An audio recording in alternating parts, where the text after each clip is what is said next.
Students, तो आज हम लोग अगेन कुछ प्रॉब्लम सॉल्व करेंगे जो कि हमारे लास्ट लेक्चर के कंटिन्यूशन में ही है। जैसे कि हमने प्रीवियस लेक्चर्स में देखा था कि क्लोज्ड कॉइल हेलिकल स्प्रिंग पर अगर हमारा पॉइंट लोड ऐड कर रहा है तो उस केस में किस तरीके से हम जो न्यूमेरिकल प्रॉब्लम्स हैं उनको सॉल्व करते हैं। So we will continue with the numerical problems today also. सो हम पहला न्यूमेरिकल देखते हैं क्या है exactly.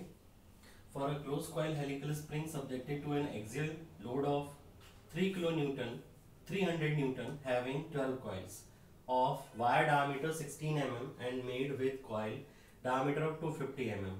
Find axial deflection, strain energy stored, maximum torsional shear stress in the wire and maximum shear stress using Wahl's correction factor. कि तो one by one करके जो गिवन डाटा है उसको नोट डाउन करते हैं। जो वैल्यूज हमें गिवन है उनके बारे में देखिए क्या क्या हमें ऑलरेडी मेंशन है या हमें क्या क्या प्रोवाइडेड है।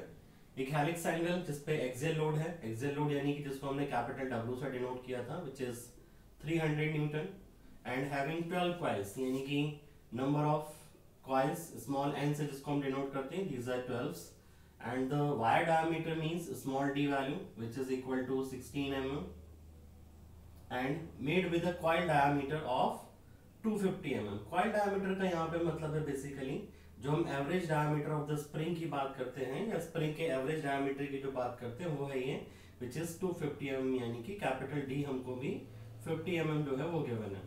सो फर्स्ट पार्ट हम लोग देखते हैं कि एक्सियल डिफ्लेक्शन कितना होगा। तो एक्सियल डिफ्लेक्शन को हम लोग लिखते हैं और एक्सियल डिफ्लेक्शन के लिए आपको याद होगा कि हम लोगों ने एक फॉर्मूला ड्राइव किया था, उसी फॉर्मूले से हम इसको सॉल्व करते हैं। और एक्सियल डिफ्लेक्शन हम कैसे निकालते हैं, डेल्टा से डिनोट करते हैं and this is 64 capital W R cube into small n divided by G into D raised to the power 4. Write down all the values. तो जो गिवन डाटा है हमारे पास वो सारा हम यहाँ पे पुट करते हैं। 64 W की वैल्यू हमें गिवन है 300 एंड R जो हमारे पास है कैपिटल R मींस D हमें गिवन है, तो यहाँ से हम कैपिटल R की वैल्यू कैलकुलेट करते हैं and capital R will be equal to 125 mm. So we can write here 125 into और इसका भी क्या हो जाएगा यहाँ पे this is cube because R cube value हमें गिवन है एंड जो है नंबर ऑफ टर्न्स हमें वो गिवन है 12 और G की वैल्यू जो है हमारे पास मॉडुलस ऑफ रिजिडिटी की जो वैल्यू है ये हमें ऑलरेडी मेंशन है और इसकी वैल्यू जो हमें गिवन है दिस इज शेयर मॉडुलस हमें बताया नहीं है मींस गिवन वैल्यू G की क्या होगी। तो मैं यहीं कहीं पे G मेंशन कर देता हूँ कि G क्या है आपके पास यहाँ पे एंड दिस पेज मैं G की वैल्यू जो है बताता हूँ आपको।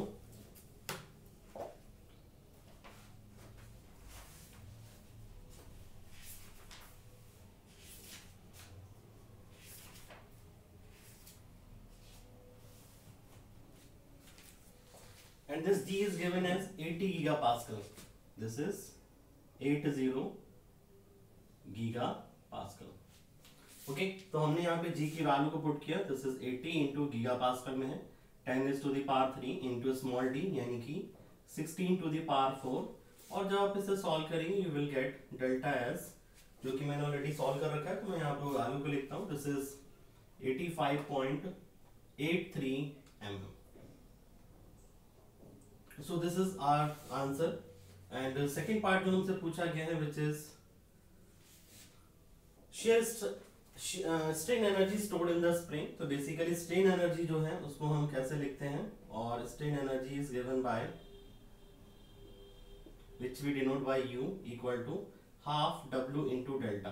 अगर मुझे स्प्रिंग पर अप्लाइड लोड W की वैल्यू पता है और डिफ्लेक्शन की वैल्यू पता है तो हम डायरेक्टली स्ट्रेन एनर्जी निकाल सकते हैं and this is half into W हमारे पास गिवन है दिस इज 300 एंड डेल्टा भी हमने कैलकुलेट किया दिस इज 85.83 और जब हम इसे सॉल्व करेंगे then we will get US 1287.5 newton mm। अब देखिए यहाँ पे जो वैल्यू हमें डिफ्लेक्शन हमने mm में रखा, लोड की वैल्यू न्यूटन में है, तो स्ट्रेन एनर्जी को हम यहाँ से कन्वर्ट कर सकते हैं न्यूटन मीटर में। न्यूटन मीटर में क्या हो जाएगा 1000 से हमें डिवाइड करना पड़ेगा इसे, so this is 12.875 and this is newton metre और you can also call it as joule. Okay, तो इस तरीके से हम यूनिट कन्वर्जन जो है वो भी साथ में लिख सकते हैं, या जो हमारी नॉन यूनिट है एनर्जी को लेकर उसको हम यहाँ पे मेंशन कर सकते हैं. So we are moving for the third part, and in the third part he is asking maximum torsional shear stress in the wire. So shear stress induced in the wire हमें पता है कैसे calculate करते हैं हम. तो shear stress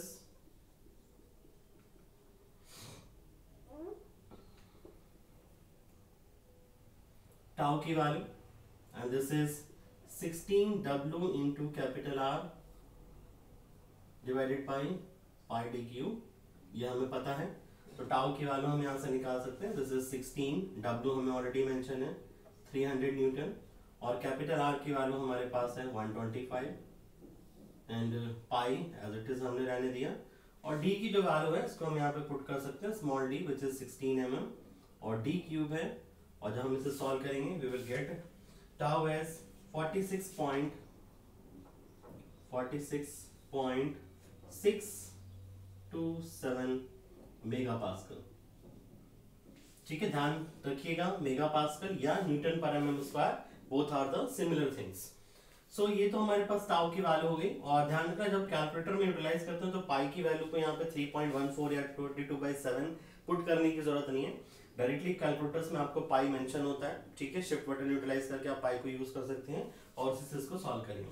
fourth part जो हमसे पूछा गया है, this fourth part is related to maximum shear stress using Wahl's correction factor.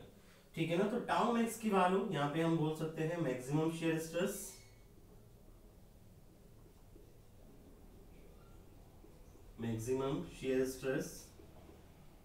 using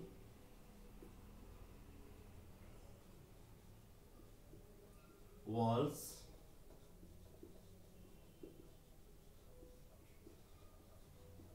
correction factor. ठीक है, कैसे निकालेंगे हम इसको? हम जानते हैं टाउ मैक्स इक्वल टू, हमारे पास ऑलरेडी ये फॉर्मूला गिवन है, this is 16W into R divided by pi D cube, और जब हम वॉल्स करेक्शन फैक्टर इंक्लूड करते हैं तो कैपिटल के से मल्टीप्लाई कर देते हैं, और कैपिटल के की वैल्यू हमें यहाँ कैलकुलेट करने की जरूरत है. So we can find out K, capital K as जो वॉल्स करेक्शन फैक्टर है उसको हम लिख सकते हैं 4s - 1 डिवाइडेड बाई 4s - 4, और यहाँ पर प्लस साइन के साथ 0.615 divided by capital S, and where capital S is known as the spring index and denoted by capital D upon small d, यानी कि जो mean diameter of the spring है and divided by the diameter of the spring wire. तो ये value already हमको mention है, देखिए यहाँ पे दिस इज 250 अपॉन 16, तो दिस इज 250 अपॉन 16, एंड जब आप इसको सॉल्व करेंगे we will get capital K as 15.625. This is 15.625 value. Okay, जब हमें S मिल गया, S की वैल्यू को वापस K के लिए पुट करिए, तो जब आप सॉल्व करेंगे यहाँ से you will find as capital K equal to which is 1.090.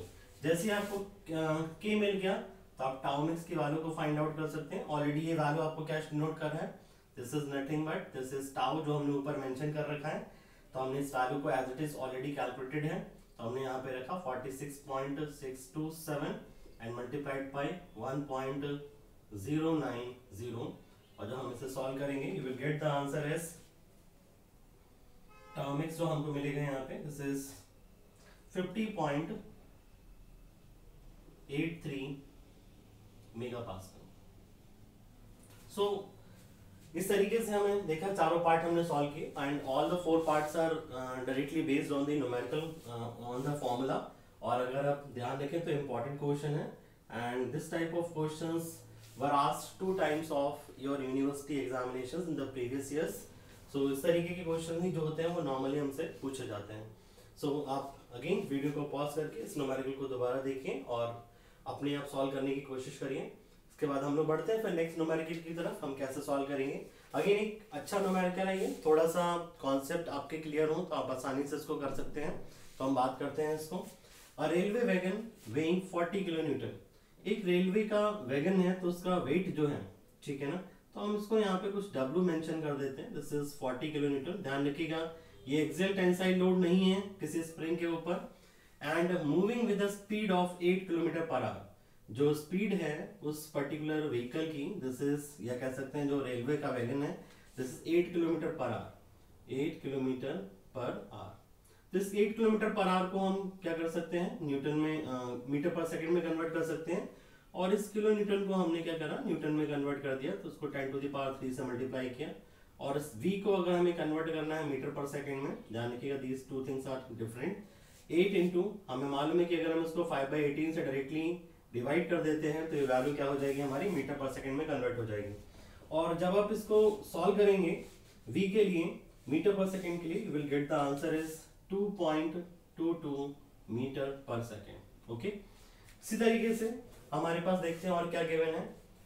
Kilometre is stopped bye a buffer of 4 springs, ठीक है ना। तो नंबर ऑफ स्प्रिंग्स जो हमें गिवन है, यहाँ पे नंबर ऑफ स्प्रिंग्स गिवन है, ध्यान रखिएगा नंबर ऑफ कॉइल्स की हम बात नहीं कर रहे हैं। These are number of springs which are 4। Find out the number of turns in each spring, comma, if diameter of spring wire. अब देखिए आपको और क्या गिवन है, एन की वैल्यू मुझे फाइंड आउट करनी है कब, जब मुझे diameter of the spring wire जो है वो मुझे पता है विच इज 14 mm, और साथ ही साथ and the diameter of the coil यानी कि कैपिटल डी की वैल्यू भी हमें गिवन है यहाँ पे, and this capital D is equal to something 80 mm, और साथ ही साथ हमें यहाँ पे सी की वैल्यू बताई हुई, कुछ यहाँ पे मेंशन है that C equal to something this. तो ध्यान रखिएगा मॉडुलस ऑफ रिजिडिटी जो है उसको हम कैपिटल जी, कैपिटल सी और कैपिटल एन से भी डिनोट कर सकते हैं। ये तीनों नोटेशंस आपको याद रखने की जरूरत है। एंड द यूनिट, जैसे मैंने प्रीवियसली भी आपको बताया है कि इसको हम गीगा पास्कल में डिनोट करते हैं, और यहाँ पे देखिए ध्यान से, this is giga Newton per metre square, हमें यहाँ पे वैल्यू गिवन है, ठीक है। तो यहाँ पे कंफ्यूज होने की जरूरत नहीं है बिल्कुल ही, आप ध्यान से देखेंगे जिस गीगा को तो हमने 84 के साथ इसी तरीके से रहने दिया, but this newton per metre square is nothing but this is the pascal, जो हम लोग बेसिक डेफिनेशन पढ़ते हैं that 1 pascal equal to 1 newton per metre square. तो ये वही वैल्यू है।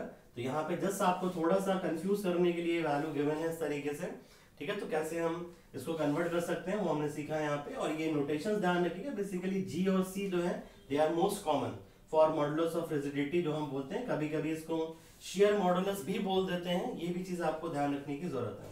अब हम बात करते हैं बेसिकली यहाँ पे सिचुएशन क्या है। तो सिचुएशन कुछ इस तरीके से है कि एक रेलवे वैगन है, जैसे हमने यहाँ पे मैंने ड्रॉ किया, ठीक है, और ये मूव कर रहा है। आपने देखा होगा कि जो रेलवे के वैगन्स होते हैं वो आपस में जब अटैच होते हैं तो उनके साइड पर कुछ इस तरीके से अरेंजमेंट होता है, जिससे मान लो कभी सडन स्टॉपिंग अगर हमें करनी पड़े तो क्या हो, जो अंदर पैसेंजर्स बैठे हैं उनपे जर्क ना महसूस हो। तो उसके लिए आपने देखा होगा कि यहाँ पे साइड में दोनों तरफ, मतलब एक राइट और लेफ्ट दोनों साइड पे ही वैगन्स में इस तरीके का अरेंजमेंट होता है जिसमें स्प्रिंग अरेंजमेंट रहता है, ठीक है। जब सडन स्टॉपिंग होती है तो ये कंप्रेस होते हैं, यानी कि शॉक्स को एब्जॉर्ब करते हैं स्प्रिंग, तो उसकी वजह से जो कह सकते हैं आप यहाँ पे जो जर्क्स हैं वो महसूस नहीं होंगे। तो ये जो पार्ट आपको यहाँ पे दिख रहा है, यहाँ पे कुछ स्प्रिंग अरेंजमेंट इस तरीके से है कि वो इस एनर्जी को एब्जॉर्ब करता है जो सडन यहाँ पे कह सकते हैं एक तरीके से ब्रेकिंग से हमें मिलती है। अब ये स्प्रिंग का अरेंजमेंट कैसे हो सकता है, तो यहाँ पे देखिए आपको कहीं बताया नहीं गया है कि स्प्रिंग हमारा सीरीज में कनेक्टेड है चारों, या कह सकते हैं कि वो पैरेलल में कनेक्टेड है।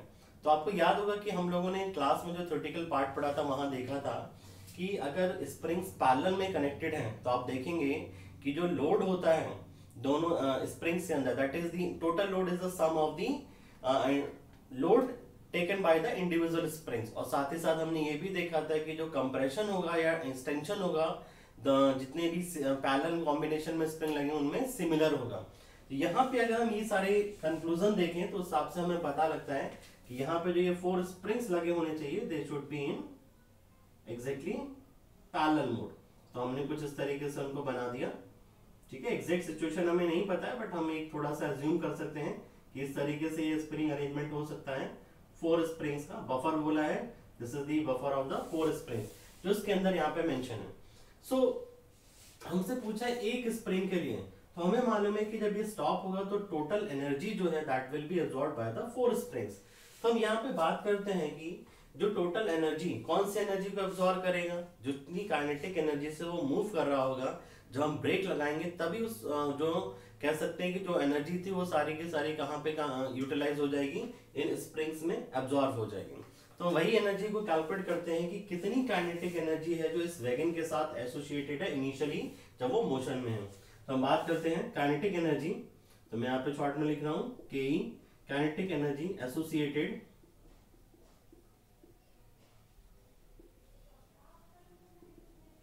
With the railway wagon. कैसे निकालेंगे, this K equal to half of M V square. Half of M V square की बात करें तो यहाँ पे ध्यान से देखिए, वेट हमें गिवन है तो हमने लिखा यहाँ पे 40 इंटू 10⁻³ और साथ ही साथ हमें उसे 9.8 से डिवाइड करना पड़ेगा। बहुत ही इंपॉर्टेंट है ये, हमें वेट गिवन है वैगन का, मास कैलकुलेट करना है, तो 9.8 से हम इसको जब डिवाइड करेंगे तो हमें वहां पर ये वैल्यू मिलेगी। साथ ही साथ बी स्क्वायर की वैल्यू हमने कैलकुलेट करी थी, दिस इज 2.22 स्क्वायर और मीटर पर सेकंड में ध्यान रखिएगा, और 9.8 मीटर पर सेकंड स्क्वायर, यानी कि एक्सेलरेशन ड्यू टू ग्रेविटी हमने यहाँ पे यूटिलाइज किया है। तो जब हम इसको सॉल्व करेंगे so we will get as K equal to, मैंने इसको सॉल्व कर रखा है तो मैं ये आंसर आपको डायरेक्टली बता देता हूँ। This is something 10.074 kilo joules. Basically आपको ये वैल्यू जो है वो न्यूटन मीटर में आपको मिलेगी, तो हमने इसको किलो जूल में यहाँ मेंशन कर रखा है 10⁻³ इसमें, और अगर हम इंक्लूड करते हैं हम उसको जूल में लिख सकते हैं। And this is the total energy associated with the wagon. अब जब सडन ब्रेकिंग होगा तो क्या होगा, ये एनर्जी क्या होगी, इन चारों स्प्रिंग्स के थ्रू एब्जॉर्ब होगी। तो हम यहाँ पे बोल देते हैं कि let the energy absorb by all the springs, क्योंकि डिफ्लेक्शन सभी में सेम हो रहा है और जो अरेंजमेंट इस तरीके से होगा कि जो यूनिफॉर्म कंप्रेशन होगा वो भी सेम होगा, यानी कि लोड भी सभी स्प्रिंग्स पे जो है वो बराबर आएगा। तो वहां से हम बोल सकते हैं कि इक्वल लोड शेयर जब ये कर रहे हैं चारों के चारों स्प्रिंग, तो एनर्जी एब्जॉर्ब भी इनके थ्रू शेयर, उनके थ्रू जो शेयर की गई होगी वो भी हमारी बराबर होगी, क्योंकि जो कंप्रेशन है वो भी हमें दे रखा है इसमें कि वो हमारा जो कंप्रेशन होता है वो भी हमारा बराबर ही होता है। तो यहां से हम बात कर सकते हैं कि एक स्प्रिंग जो है वो कितनी एनर्जी जो है उसको स्टोर कर रहा है, ठीक है ना। तो हम बात करते हैं यहाँ पे which is maximum kinetic energy stored by one spring,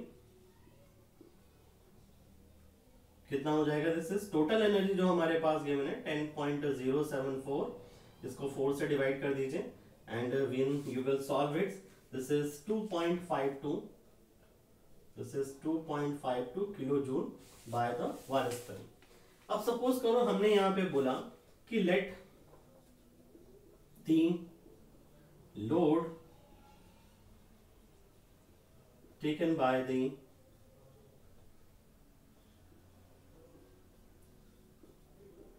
one spring equal to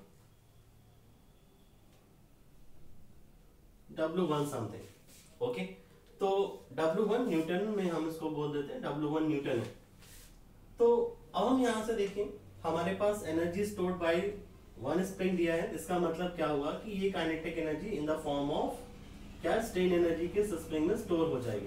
तो हम यहां से बात करते हैं, सो कैपिटल U जो कि हमारे पास कितना होगा, W1 into delta equal to K stored in one spring, ठीक है। हमने यहाँ पे सॉल्व किया इसको, तो W1 इंटू डेल्टा हमें पता है कंप्रेशन कितना हो रहा है 150 mm, देखिए यहाँ पे मेंशन भी है कि 150 mm का कंप्रेशन वहां पे हो रहा है। काइनेटिक एनर्जी की जो हम बात कर रहे हैं यहाँ पे, this is in joules and this is 2.52 into, अब ध्यान से देखिएगा ये हमें जूल्स में गिवन है और यहाँ पे डेल्टा जो है हमारे पास ये mm में हमारे पास गिवन है, ठीक है। जूल्स हमें पता है, दिस इज न्यूटन मीटर। तो अगर हमें इस एनर्जी को कन्वर्ट करना है न्यूटन एमएम में, तो हम कैसे कन्वर्ट कर सकते हैं? पहले तो इस किलो को हमने कन्वर्ट किया, ठीक है ना, जूल्स में, और जूल्स को भी कन्वर्ट किया हमने 10 टू द पावर 3 से मल्टीप्लाई करके न्यूटन एमएम में, ठीक है ना। तो डायरेक्टली जब हम यहाँ से W की वैल्यू कैलकुलेट करेंगे तो this will automatically come in newton, and this is something 33.47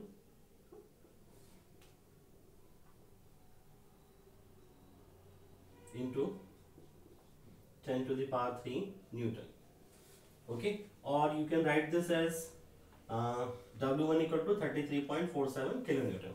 Okay, तो एक तरीके से W की जो वैल्यू है वो हमें पता लगी कि एक स्प्रिंग पे W हमारा कितना एक्ट कर रहा है। ध्यान रखिएगा, अगेन ये कंप्रेशन वाले स्प्रिंग का ही प्रॉब्लम है, तो हम इसको सॉल्व कर सकते हैं डायरेक्टली। हमें पता है कि अब देखिए हमसे जो पूछा गया है वो क्या क्या पूछा गया है, find out the number of turns in each spring. अब हमें नंबर ऑफ टर्न्स की वैल्यू कैलकुलेट करनी है, तो नंबर ऑफ टर्न्स हम कैसे कैलकुलेट कर सकते हैं? सिंस जो डिफ्लेक्शन डेल्टा हमें पता है किस रिलेशन से हम प्रोवाइड करते हैं, 64 W हमारे पास यहाँ कौन सा W1 and R cube into N divided by G D raise to the power 4। क्या किया हमने यहाँ पे? सारी वैल्यूज को पुट किया।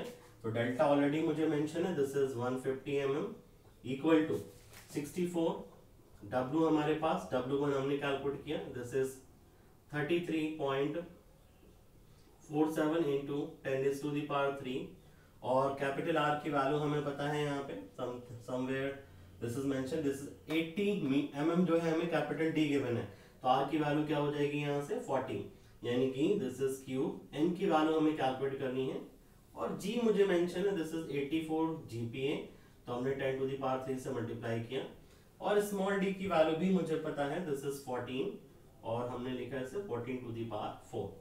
Okay, this is the whole 14 to the power 4, और जब हम इसे सॉल्व करेंगे तो we will get small n is equal to which is 3.531। Okay, और राउंड फिगर में अगर हम इससे बात करें तो these are the 4 number of turns जो है वो उस स्प्रिंग में हमें दिखाई देंगे, ठीक है। तो इस तरीके से ये जो न्यूमेरिकल प्रॉब्लम है हमने इसे सॉल्व किया। बेसिकली यहाँ पे है क्या, जो काइनेटिक एनर्जी स्वेगिंग के साथ एसोसिएटेड है, जब सडन ब्रेकिंग होगी तो वही एनर्जी क्या होगी, एब्जॉर्ब हो जाएगी by this buffer of the springs, और उसके बाद में अब देखिए सभी में कंप्रेशन सेम हो रहा है। ये कब किस केस में हो सकता है, जब हम बात कर रहे हैं कि स्प्रिंग्स जो है वो पैरेलल में अरेंज है, और load taken bye all the springs will be similar, क्योंकि स्प्रिंग्स के बारे में हमें यहाँ पे और डिटेल में नहीं बताया गया है, तो हमने बोला कि चारों स्प्रिंग जो है दे आर सिमिलर। ओके, तो जो लोड एब्जॉर्ब होगा वो सभी स्प्रिंग से थ्रू सेम होगा। तो हमने यहाँ पे बाद में कैलकुलेट क्या किया है कि एनर्जी, जो टोटल एनर्जी काइनेटिक एनर्जी थी, वो एक स्प्रिंग कितनी एनर्जी एब्जॉर्ब करता है। उसके बाद में फिर जब हमें एनर्जी एक स्प्रिंग के थ्रू स्टोर पता है, तो हमने बोला कि जो लोड स्प्रेड कर रहा है वो W1 है, और वहां से फिर हमने स्ट्रेन एनर्जी को काइनेटिक एनर्जी के इक्वल करके वहां से W1 की वैल्यू को कैलकुलेट कर लिया। बेसिकली जो काइनेटिक एनर्जी वही स्प्रिंग के अंदर स्ट्रेन एनर्जी के फॉर्म में यहाँ पे स्टोर हो जाएगी। और फिर फाइनली हमने यहाँ पे डेल्टा का जो रिलेशन हमें पता है, that 64W R cube N upon GD raise to the power 4, इसको यूटिलाइज करके हमने स्मॉल n की जो वैल्यू है उसको फाइंड आउट कर लिया।